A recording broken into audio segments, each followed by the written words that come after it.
Hello everyone. आज मैं आप सब लोगों के लिए लेकर के आया हूं एक छोटा सा टॉपिक जो कि स्टडी से रिलेटेड नहीं है, लेकिन स्टडी के ऊपर कंसंट्रेट कैसे करें इससे रिलेटेड जरूर है। जितने भी स्टूडेंट्स प्रिपेयर करते हैं किसी भी कंपटीशन एग्जाम की, उन सबके दिमाग में फेल होने का डर जरूर रहता है।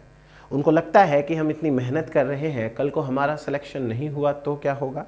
देखिए, ये डर होना जायज़ सी बात है, होना भी चाहिए। डर नहीं होगा तो ओवर कॉन्फिडेंस होगा, और ओवर कॉन्फिडेंस होगा तो पक्का फेल होंगे। तो इसलिए एग्ज़ाम का डर होना अच्छी बात है। वो एक्चुअली डर नहीं होता, वो एग्ज़ाम के लिए रिस्पेक्ट होती है कि एग्ज़ाम बड़ी है, हमें इसे रिस्पेक्टफुली हैंडल करना है। खैर, अगर आप सब लोगों को भी स्टडीज़ पर कंसंट्रेट कैसे करें ये चीज़ें समझ नहीं आती है, तो मैं जो यहाँ पे छोटे छोटे पॉइंट्स बताने वाला हूँ, आप उनको एक बार अप्लाई करके देखिए, शायद आपके काम के हों। आपको करना क्या है कि सबसे पहले तो अपने आप को ये समझाना है कि हम जो प्रिपरेशन कर रहे हैं उस प्रिपरेशन के बाद हम कुछ बेहतर कंडीशन में होंगे।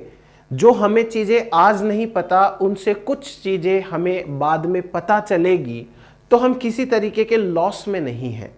ऐसा नहीं है कि हमारा नुकसान हो गया, हमारा समय बर्बाद हो गया, हमारा पैसा बर्बाद हो गया। स्टडीज के ऊपर दिया गया समय कभी भी बर्बाद नहीं होता है, वो वापस आपके पास में फ्रूटफुल रिजल्ट की फॉर्म में कभी ना कभी लाइफ में आता है। तो आप पहले तो खुद को यह समझा लो कि भाई, मैं जो प्रिपरेशन कर रहा हूं इसमें मेरे पास में खोने जैसा कुछ भी नहीं है, मुझे कुछ ना कुछ मिलेगा ही मिलेगा। एट द एंड नॉलेज तो मिलेगा ही मिलेगा। इसलिए एक तो बिना इस टेंशन के स्टडी करनी है कि हमें रिजल्ट निकालना ही निकालना है। आप अपना काम करते चलो, बाकी सब ऊपर वाले के हाथ में है। हमारे करने से ही कुछ नहीं होता है। हमने कितने ही एग्जाम्पल अपने आसपास देख रखे होते हैं जो बहुत कुछ डिजर्व करते थे लेकिन उनको नहीं मिल पाया, या हमको लगता था कि वो डिजर्व नहीं करते हैं और उनको कुछ मिल गया है। तो ये सब चीज़ें हमारे हाथ में नहीं होती है। अब आते हैं स्टडीज़ के ऊपर। देखिए, आप कोई भी यूनिट स्टार्ट कर रहे हैं, चाहे आपका इंटरेस्ट जिस भी यूनिट में है, आप उस यूनिट को स्टार्ट कर रहे हैं, तो आपको कंसंट्रेशन किस तरीके से बढ़ानी है अपनी, उसके छोटे छोटे टिप्स हैं। सबसे पहला टिप, आपको क्या करना है, छोटे छोटे गोल्स सेट करने हैं। Set small goals, small study goals. Small study goals का मतलब क्या हुआ? स्मॉल स्टडी गोल्स का मतलब यह हुआ कि आप कोई छोटा सा टॉपिक डिसाइड करें और आप उसके लिए एक समय निर्धारित करें कि आपको 1 घंटे में, 2 घंटे में, 3 घंटे में या 1 दिन में यह टॉपिक कंप्लीट करना ही करना है। अगर आप ये छोटा सा एक गोल डिसाइड करेंगे तो आप उस गोल को डेफिनेटली अचीव भी कर पाएंगे। इससे आपके दिमाग को एक सिग्नल मिलेगा कि आपने कुछ अचीव किया है।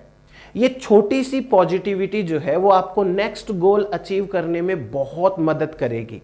तो क्या कर लेना है आपको? सबसे पहले एक छोटा सा गोल डिसाइड करना है कि मुझे सेल सिग्नलिंग में आज ये सिर्फ एक सिग्नलिंग ही याद करनी है, या मुझे बायोकेमिस्ट्री के अंदर सिर्फ एंजाइम्स के नाम और एंजाइम्स क्या क्या काम करता है वही इतना ही देखना है, या फिर मुझे प्लांट फिजियो के अंदर सिर्फ आज इतना ही देखना है कि जेड स्कीम के अंदर कौन कौन से कंपोनेंट्स प्रेजेंट होते हैं। That's it. अगर आपने एक छोटा गोल अचीव किया तो आपका माइंड दूसरे गोल के लिए मोटिवेटेड रहेगा और उसे भी अचीव करने की कोशिश करेगा, आपको हेल्प मिलेगी।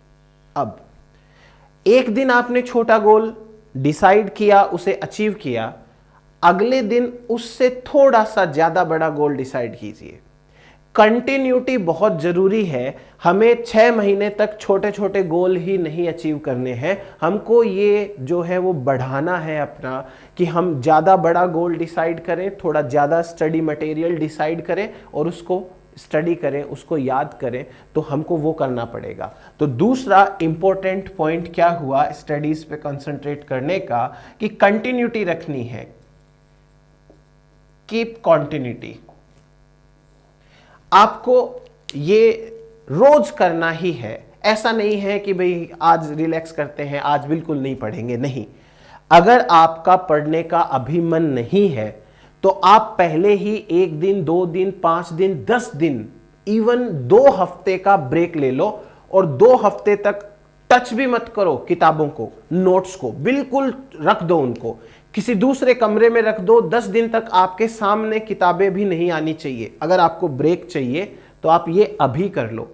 एक बार स्टडी स्टार्ट कर दी उसके बाद ब्रेक मत लेना, क्योंकि अगर आपने एक बार स्टडी स्टार्ट करने के बाद ब्रेक लिया तो ये दिमाग आपका वापस आपको कुछ देर के बाद कहेगा कि एक ब्रेक और ले लेते हैं, फिर वो 2-3 दिन बाद में कहेगा कि चलो एक ब्रेक और ले लेते हैं। तो ऐसे केस के अंदर आपको बिल्कुल भी ब्रेक नहीं लेना है। ब्रेक चाहिए पहले ही ले लो, उसके बाद स्टडी स्टार्ट कर दो, फिर कंटिन्यू स्टडी करते रहना, या फिर जो है वो ब्रेक मत लो। तो कंटिन्यूटी जो है वो बहुत जरूरी है। दूसरे इंपॉर्टेंट बात हो गई। अब बात करते हैं तीसरे पॉइंट की। अगर आपको यह लगता हो कि आपने एक पर्टिकुलर यूनिट में थोड़ा सा मैटर पढ़ लिया है, सफिशिएंट मैटर पढ़ लिया है आपने, तो अब आप उसी मैटर को बाकी की जो यूनिट्स हैं उनके साथ कनेक्ट करो। ऐसी कोई यूनिट नहीं है जिसमें बिल्कुल ही सारी चीजें अलग अलग लिखी हुई हो। आपको हर यूनिट किसी ना किसी वे में दूसरी तीसरी यूनिट से कनेक्टेड मिलेगी ही मिलेगी।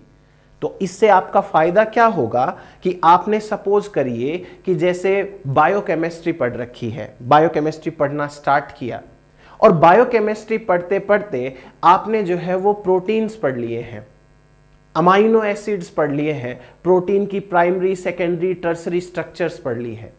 तो अब आप इन्हीं प्रोटीन की प्राइमरी, सेकेंडरी, टर्सरी स्ट्रक्चर को 13th यूनिट अपनी जो मेथड्स इन बायोलॉजी है उसके अंदर जाके कनेक्ट करो, तो कोई ना कोई टेक्निक ऐसी मिलेगी जो प्रोटीन स्ट्रक्चर के लिए इंपॉर्टेंट है। कोई ना कोई टेक्निक ऐसी मिलेगी जो आपको प्रोटीन स्ट्रक्चर स्टडी करने के लिए हेल्प करती है। तो वो टेक्निक आपको कितना इजीली समझ में आ जाएगी, क्योंकि प्रोटीन स्ट्रक्चर आपने पहले ही पढ़ ली है।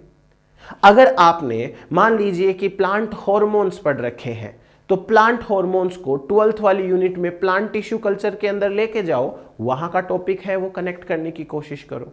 आपको हर यूनिट के अंदर ऐसे टॉपिक्स मिलेंगे जो एनी हाउ दूसरे यूनिट के साथ में कनेक्ट जरूर होंगे। तो आपको क्या करना है, अब कनेक्ट करना है, connect the topics with other units. दूसरी यूनिट्स के साथ में टॉपिक्स को कनेक्ट करना शुरू कर दीजिए। ऐसा करने से आपको जो है वो दिमाग खुलेगा आपका, और आप मल्टीपल डायमेंशंस में सोच पाओगे और आप अच्छे से सब्जेक्ट के ऊपर कमांड कर पाओगे। इतना अगर हो जाए आपका, तो आप अब क्वेश्चन प्रैक्टिस करना शुरू करिए। क्वेश्चन प्रैक्टिस जो है वो तो बहुत जरूरी है, बिना क्वेश्चन प्रैक्टिस के काम नहीं चलेगा। अगर आप क्वेश्चन प्रैक्टिस किए बिना फाइनल एग्जाम में जाके बैठ जाओगे तो आपसे 3 घंटे में पेपर भी पूरा नहीं पढ़ा जाएगा। लेकिन अगर आप क्वेश्चन प्रैक्टिस करते रहेंगे तो आप स्मार्टली पूरा का पूरा पेपर बहुत कम समय के अंदर कर पाओगे। तो आपको क्वेश्चंस की प्रैक्टिस जरूर करनी है। जब आपको यह लगने लग जाए कि आपका इंटरेस्ट डेवलप हो चुका है स्टडी के अंदर, तो आप अपना गोल बढ़ाते जाइए, आप जो है अपनी सिटिंग बढ़ाते जाइए। अब सिटिंग बढ़ाने के लिए क्या कर सकते हैं, उसके लिए फिर छोटे छोटे कुछ पॉइंट्स हैं। सबसे पहले सिटिंग बढ़ाने के लिए आप रोज का एक टाइम डिसाइड कीजिए कि आपको इस समय से इस समय तक चेयर पे बैठना है। वो टाइम डिसाइड करिए, चाहे आधे घंटे का करिए, चाहे 15 मिनट का करिए, और इस टाइम को बढ़ाइए, क्योंकि फाइनल एग्जाम जब आप दोगे तो आपको 3 घंटे चेयर पे बैठना पड़ेगा। हो सकता है वो चेयर कंफर्टेबल ना हो सकता है वो चेयर टूटी हुई हो, आवाज कर रही हो। तो आपको सिटिंग प्रैक्टिस होनी चाहिए। ये बहुत बड़ी आर्ट है। आपका चाहे कितना भी मन करे उठने का, आप उठे नहीं, बीच में बैठे रहिए। पढ़ने का मन नहीं करे तो किताबें साइड में रख दीजिए, मोबाइल साइड में रख दीजिए, लेकिन उस पर्टिकुलर टाइम तक बैठे जरूर रहे, सिटिंग जरूर करें। ऐसा करने से आपकी सिटिंग पावर बढ़ेगी। अगर सिटिंग प्रैक्टिस हो गई आपको तो एग्जाम के अंदर टेंशन नहीं होगी बैठने की, वरना बहुत बार हमसे 3 घंटे बैठा भी नहीं जाता है। तो आपको सिटिंग प्रैक्टिस भी करनी पड़ेगी। जब आप 1 या 2 यूनिट कंप्लीट कर चुके हों तब आप साइमल्टेनियसली 2 यूनिट्स स्टार्ट करें एक साथ। पहले तो एक एक करके करें। जब जैसे सपोज करो कि आपने बायोकेमिस्ट्री और सेल बायोलॉजी 2 यूनिट कंप्लीट कर ली है, तो अब आप कोशिश करो कि कोई ऐसी 2 यूनिट उठाओ जो आपस में कनेक्टेड हो, और जो यूनिट कनेक्टेड होती है वो यूनिट साथ साथ पढ़ोगे, टाइम भी कम लगेगा। आप एक यूनिट में ज़्यादा टाइम दोगे तो दूसरी यूनिट कम समय में हो जाएगी और जल्दी से दोनों यूनिट कंप्लीट हो जाएगी। फॉर एग्जाम्पल, आप इकोलॉजी एवोल्यूशन दोनों की दोनों एक साथ उठा के देखो, या आप एक काम करो, एवोल्यूशन और जेनेटिक्स दोनों एक साथ उठा के देखो। तो इस ऐसे में क्या होगा, जैसे आपने इकोलॉजी और एवोल्यूशन उठा लिया, इकोलॉजी और एवोल्यूशन दोनों के अंदर एनवायरनमेंट की बात होती है। एनवायरमेंटल फैक्टर ऑर्गेनिजम्स को जो है वो अफेक्ट करते हैं, तो ऑर्गेनिजम्स के अंदर चेंजेस आते हैं, ये चेंजेस कंटिन्यू रहते हैं, कंपटीशन होती है। ऐसे करके बहुत सारी चीज़ें हैं जो दोनों यूनिट्स के अंदर मैच करती हैं। तो आप दोनों यूनिट एक साथ पढ़ोगे पैरेलली तो आपको जो है वो दोनों समझ में भी आएगी, कम समय लगेगा और ज़्यादा अच्छे से याद हो जाएगी।